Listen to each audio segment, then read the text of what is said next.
Hi ಸ್ನೇಹಿತರೆ, ಎಲ್ಲರಿಗೂ ನಮಸ್ತೆ. Welcome back to my channel Eshanna Jakkanahalli. ಸ್ನೇಹಿತರೆ, 3 T20 world cup T20 series ನಡೀತು.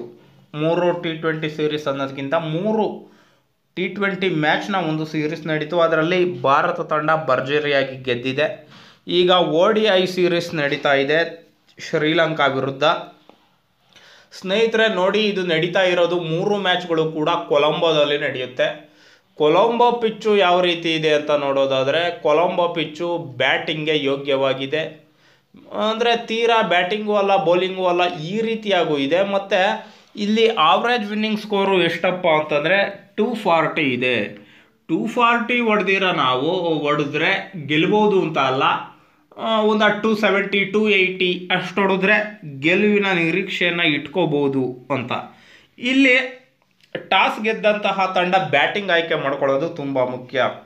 ಯಾಕಂದರೆ ಒಂದಿಷ್ಟು ಟಾರ್ಗೆಟನ್ನು ಸೆಟ್ ಮಾಡಿಬಿಟ್ಟು ಎದುರಾಳಿ ತಂಡದ ವಿರುದ್ಧ ಅಂದರೆ ಪ್ರೆಷರ್ ಹಾಕೋದು ತುಂಬ ಮುಖ್ಯ ಆಗಿರುತ್ತೆ ಸ್ನೇಹಿತರೆ ಇಲ್ಲಿ ಆಗ್ತಿರೋದೇನಪ್ಪ ಅಂತಂದರೆ, ಟಾಸ್ ಗೆದ್ದಂತಹ ಶ್ರೀಲಂಕಾ ಬ್ಯಾಟಿಂಗನ್ನು ಆಯ್ಕೆ ಮಾಡಿಕೊಂಡಿದೆ. ಬ್ಯಾಟಿಂಗನ್ನು ಆಯ್ಕೆ ಮಾಡಿಕೊಂಡು ಬ್ಯಾಟಿಂಗ್ ಕೂಡ ಆಡ್ತಾ ಇದೆ. ಆಲ್ರೆಡಿ 42 ಓವರ್ ಕಂಪ್ಲೀಟ್ ಆಗಿದೆ. 42 ಓವರ್ಗೆ ಸುಮಾರು 170 ಸಮಥಿಂಗ್ ರನ್ನನ್ನು ಹೊಡೆದಿದೆ. ಅದರಲ್ಲಿ ಒನಿಂದು ಅಸರಂಗ ತುಂಬ ಚೆನ್ನಾಗಿ ಆಡ್ತಾ ಇದ್ದಾರೆ, ಅಸಲಂಕ ಚೆನ್ನಾಗಿ ಆಡ್ತಿದ್ದಾರೆ.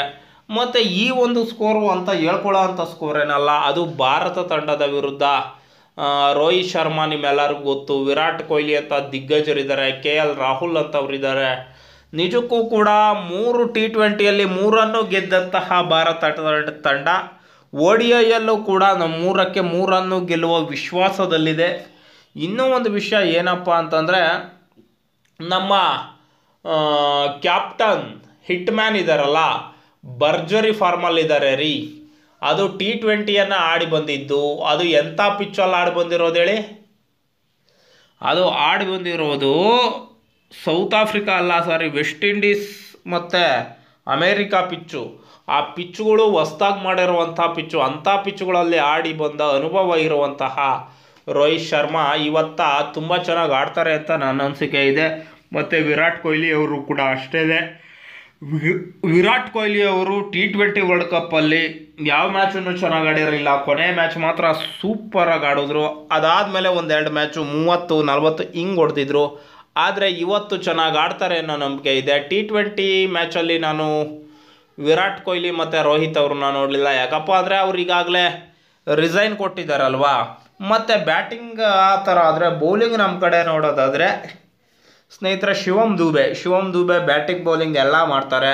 ಮತ್ತು ಹಾರ್ದಿಕ್ ಪಾಂಡ್ಯ ಅವರು ಕೂಡ ಅಷ್ಟೇ, ಬ್ಯಾಟಿಂಗ್ ಬೌಲಿಂಗ್ ಎರಡೂ ಇದೆ. ಮತ್ತು ಒಳ್ಳೆ ಲೆಗ್ ಸ್ಪಿನ್ನರ್ ಅಂತಂದರೆ ಅದು ಕುಲ್ದೀಪ್ ಯಾದವ್, ತುಂಬ ಚೆನ್ನಾಗಿ ಸ್ಪಿನ್ನನ್ನು ಮಾಡ್ತಾರೆ. ಮತ್ತು ಇನ್ನೂ ಏನು ಹೇಳ್ಬೋದಪ್ಪ ಅಂದರೆ, ರವಿ ಬಿಷ್ಣೋಯಿ ಅಂತಹ ಆಟಗಾರರನ್ನು ತಗೊಂಡಿದ್ದಾರೆ. ಮತ್ತು ಅಕ್ಷರ್ ಪಟೇಲ್ ಅಂತಹ ಆಲ್ರೌಂಡರ್ ಇದ್ದಾರೆ. ಇದೆಲ್ಲದನ್ನೂ ನೋಡಿ ಹೇಳೋದಾದರೆ ಭಾರತಕ್ಕೆ ಗೆಲುವು ನಿಶ್ಚಿತ, ಖಚಿತ ಅನ್ನೋ ಮಾತನ್ನು ಹೇಳ್ಬೋದು ಸ್ನೇಹಿತರೆ ಈ ಒಂದು ವಿಷಯದ ಬಗ್ಗೆ ನಿಮ್ಗೇನು ಅನಿಸುತ್ತೆ ತಪ್ಪದೆ ಕಾಮೆಂಟ್ ಮಾಡಿ. ಮತ್ತು ನನ್ನ ಚಾನಲ್ಗೆ ಸಬ್ಸ್ಕ್ರೈಬ್ ಮಾಡಿ. ಇವತ್ತು ಭಾರತ ತಂಡ 40 ಓವರ್ಗಳಲ್ಲಿ 40 ಓವರ್ನ ಒಳಗಡೆ ಶ್ರೀಲಂಕಾ ತಂಡದ ಅಷ್ಟು ರನ್ನನ್ನು ಹೊಡಿತಾರೆ ಅಂತ ಅನ್ನೋದು ನನ್ನ ಭರವಸೆ ಇದೆ. ನಿಮಗೆ ಏನು ಅನಿಸುತ್ತೆ ಪ್ರೆಡಿಕ್ಷನ್ನು? ನಿಜಕ್ಕೂ ಕೆಳಗಡೆ ಪ್ರೆಡಿಕ್ಷನ್ ಮಾಡಿ. ಮತ್ತು ನನ್ನ ಚಾನಲ್ಗೆ ಸಬ್ಸ್ಕ್ರೈಬ್ ಮಾಡಿ. ಈ ಚಿಕ್ಕ ಯೂಟ್ಯೂಬರ್ನ ಬೆಂಬಲಿಸಿ ಅಂತ ಹೇಳ್ತಾ ಈ ಒಂದು ವಿಡಿಯೋನ ಇಲ್ಲಿಗೆ ಮುಗಿಸ್ತಾ ಇದ್ದೀನಿ. ಜೈ ಹಿಂದ್, ಜೈ ಕರ್ನಾಟಕ, ಜೈ ಭುವನೇಶ್ವರಿ ದೇವಿ.